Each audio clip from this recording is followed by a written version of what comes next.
সুধী বন্ধুরা, land survey education টিভির পক্ষ থেকে আপনাকে শুভেচ্ছা এবং স্বাগতম। আশা করি আপনারা ভালো আছেন। তো বন্ধুরা, আজকে আমরা দেখব পাহাড় এবং পাহাড়ের যে পাহাড়ি জমিগুলো আমরা যেভাবে পরিমাপ করব বা সঠিকভাবে কিভাবে পরিমাপ করতে হয় সেই নিয়মটি আজকে আমরা দেখব। তো বন্ধুরা, চলুন আমরা দেখে আসি। জমি পরিমাপ করার ক্ষেত্রে আমরা অনেক সময় উঁচু নিচু জমি বা পাহাড় এবং এই পাহাড়গুলো আমরা কিভাবে পরিমাপ করব। এই পাহাড়টি ধরে নিলাম আমরা এই মাঝখান থেকে সীমানা পর্যন্ত এই পাহাড়টি আমরা পরিমাপ করব। সেক্ষেত্রে আমাদেরকে যেটি করতে হবে, আমরা যদি এই বরাবর আমরা ফিতা দিয়ে পরিমাপ করতে চাই, সেক্ষেত্রে সেই পরিমাপটি ভুল এবং সঠিক আসবে না, পরিমাপে অনেক বেশি আসবে। আমাদের জমি পরিমাপ করবার বিষয় হচ্ছে আমরা সমতল দিকটা পরিমাপ করব। সমতল করে কিভাবে পরিমাপ করা যায়।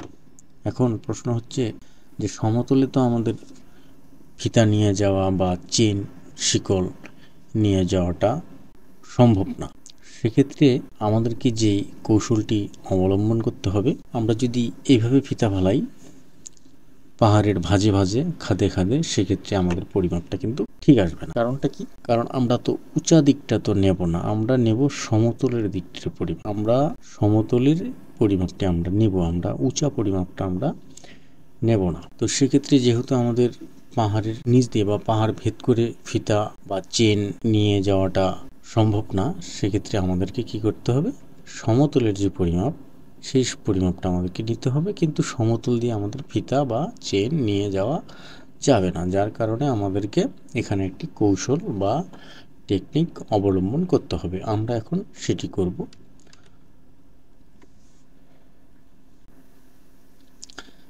যখন এরকম পাহাড় আমরা পরিমাপ করব, তখন সর্বপ্রথম যেখান থেকে পরিমাপ করা শুরু করব, ধরে নিলাম যে আমরা এই কিনার থেকে পরিমাপ করব এই মাঝখান পর্যন্ত। তো এটি সর্বপ্রথমে আমাদেরকে যেটি করতে হচ্ছে, যেখান থেকে পরিমাপ শুরু করব সেখানে একটি পিলার বা খুঁটি বসাবো। এই খুঁটিটি হতে হবে একেবারে সোজা এবং সোজা পিলার। এই পিলারটিকে সোজা করবার জন্য উলন ব্যবহার করতে হবে, তাহলে সোজা পরিমাপটা সঠিক পাবো। এই উলন বলতে আমরা স্ক্রিনে হয়তো দেখতে পাচ্ছি যে উলন, এগুলি রাজমিস্ত্রিরা ব্যবহার করে থাকে। আমরা সেই উলন দিয়ে কি করব, এই খুঁটিটাকে সোজা করে নেব। সোজা করে নেবার পরে আমরা এখানে লক্ষ্য করছি যে এখান থেকে কিছুটা সমতল আছে, মানে পাহাড়টা সমান আছে। এই সমান জায়গাটুকু আমরা সমান হিসাবেই পরিমাপ করব। ওই জায়গায় একটা আমরা কি করব, আরেকটা পিলার গেড়ে নিব বা খুঁটি দিয়ে দিব। সেই খুঁটিটাও কি করব, আমরা প্রতিটা খুঁটি আমরা উলন দিয়ে সোজা করে নেব, যেন খুঁটিটি একেবারে সোজা থাকে। তাহলে আমরা পরিমাপটি সঠিক পাবো। খুঁটি যদি আঁকা বাঁকা বা কোনো দিকে হেলানো থাকে, বাঁকানো থাকে, সেক্ষেত্রে পরিমাপটি সঠিক হবে না। এইখানে খুঁটিটি উলন দিয়ে সোজা করার পরে আমরা এখান থেকে একটি পরিমাপ নেব। খুঁটি থেকে খুঁটির একটি দূরত্বের পরিমাপ নেব। খুঁটি থেকে খুঁটি দূরত্বটি নেবার জন্য এখানেও একটি কৌশল বা টেকনিক আমাদেরকে অবলম্বন করতে হবে। সেটি হচ্ছে যে এই খুঁটি থেকে খুঁটি বা পিলার থেকে পিলার পরিমাপটি সঠিক করার জন্য আমাদের ওয়াটার লেভেল, যে পাইপের ভিতরে পানি প্রবেশ করে যে ওয়াটার লেভেল আমরা টানি বা লেভেল সোজা করি, সেই কৌশলটি এখানে আমরা অবলম্বন করতে পারি। তো এখানে ওয়াটার লেভেল দিয়ে সমান করার পরে এই পরিমাপটি নিশ্চিত হব যে এখানে কত আসতেছে। ধরে নিলাম যে এখানে আমরা 10 ফিট পেলাম। এর পরবর্তীতে আমরা এখানে দেখতে পাচ্ছি যে এখানে একটি ভাঁজ আছে। ভাঁজে ভাঁজে আপনি খুঁটি বসিয়ে পরিমাপগুলো নিতে পারেন।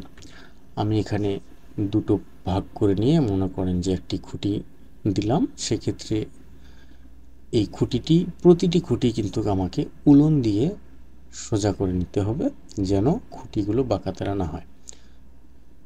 নেবার পরে ঠিক একইভাবে খুঁটি থেকে খুঁটির যে দূরত্ব, সেটা আমি উলন দিয়ে লেভেলটা সমান করে নেবার পরে এখানেও আমি একটা কি করব, পরিমাপ নেব। এখানে পেলাম আমি 5 ফিট। ঠিক একইভাবে আরেকটু দূরত্বে সেটাও আমি একই কাজ করব। এভাবে পর্যায়ক্রমে আমি কি করব, প্রতিটি দূরত্বের পরিমাপ নেব। প্রতিটি পিলারের খুঁটি থেকে খুঁটির যে একটা দূরত্ব সেগুলো আমরা নিয়ে নেব। নিয়ে নেবার পরে আমরা কি করব, সমস্ত পরিমাপগুলোকে একত্রে যোগ করব। ঠিক আছে? তো এখানে যেই খুঁটি থেকে খুঁটির দূরত্ব, এই খুঁটি থেকে এই খুঁটি মানে এই পিলার থেকে এই পিলারে আমরা পেয়েছি 10 ফিট, আবার এই পিলার থেকে এই পিলারের দূরত্ব আমরা পেয়েছি 5 ফিট। হ্যাঁ, এইভাবে পর্যায়ক্রমে আমরা যে পরিমাপগুলো পেলাম, এগুলো যদি আমরা এখন সমতলভাবে চিন্তা করি, সমতলে নিয়ে আসি বা কল্পনা করি যে এটি সমতল হলে পরিমাপটি কিন্তু আমাদের কি আসবে, আমরা যদি যোগ করি যে আমরা পাচ্ছি 83 ফিট। অতএব এই পাহাড়টি এখান থেকে এই জায়গাটিতে এই অর্ধেক পাহাড় এখানে আসতেছে 83 ফিট। আমরা এই কৌশল অবলম্বন করার মাধ্যমে আমরা পেলাম কিন্তু 83 ফিট। যদি এইভাবে আমরা পরিমাপ করতাম যে এখানে ফিতা ধরে যদি আমরা সোজা বরাবর এই জায়গাটা ফিতা নিয়ে আসতাম, তাহলে কিন্তু আমাদের পরিমাপটি আসতো বেশি এবং সেটা হতো ভুল পরিমাপ। কারণ আমি তো পাহাড়ের উঁচা দিকটা নিচ্ছি না, আমি নিচ্ছি পাহাড়ের সমতল পরিমাপ। আমাকে পাহাড়ের সমতল পরিমাপ নিতে হবে। পাহাড়ের উঁচু নিচু টিলা থাকতে পারে, এই টিলার উপর দিয়ে ফিতা সরাসরি নিয়ে গেলে সেটি একটি ভুল পরিমাপ আসবে। তো বন্ধুরা, আশা করি বিষয়টি আপনারা বুঝতে পেরেছেন যে আপনারা কিভাবে পাহাড় বা উঁচা নিচা জায়গা পরিমাপ করবেন, পাহাড়ি জায়গাগুলো আপনারা পরিমাপ করবেন। তো এভাবে যদি আপনারা পরিমাপ করেন, আপনারা পাহাড়ের দৈর্ঘ্য এবং প্রস্থ এভাবে পরিমাপ করবেন। একইভাবে পাহাড়ের দৈর্ঘ্য এবং প্রস্থ পরিমাপ করবার পরে দৈর্ঘ্য এবং প্রস্থকে আপনারা গুণ করে যেই বর্গ এককটি আসবে, যদি ফিটে আসে তাহলে ফিটের মাপ হলে বর্গ ফিটটাকে আপনি কি করবেন, 435.60 দিয়ে ভাগ করলে শতাংশ বেরিয়ে আসবে। তখন সেটা শতাংশে রূপান্তর হয়ে যাবে, সেখানে আপনি শতাংশটি প্রকাশ করবেন। তো এখানে দৈর্ঘ্য গুণন প্রস্থ বর্গ একক আপনাকে বুঝতে হবে। যদি আপনি হাত দিয়ে পরিমাপ করেন, সেক্ষেত্রে হাতের যে পরিমাপটি আসবে হাতের সূত্র দিয়ে আপনি কাজ করবেন। এখানে যেহেতু আমি বর্গ ফুটে পরিমাপগুলো বলেছি, সেক্ষেত্রে আমি কি করব, দৈর্ঘ্য এবং প্রস্থটাকে গুণ দেবার পরে যেটি আসবে সেটিকে দিয়ে আমি কি করেছি 435.60 দিয়ে ভাগ করেছি। কারণ যেহেতু 435.60 বর্গ ফুট সমান হলো 1 শতক। যদি আপনি মিটারে করেন তাহলে মিটারের সূত্র প্রয়োগ করবেন। আমার এই বিষয়ে আরও বিভিন্ন ভিডিও আছে, সেই ভিডিওগুলো আপনারা দেখবেন যে 1 শতক সমান কত বর্গ মিটার, কত বর্গ হাত।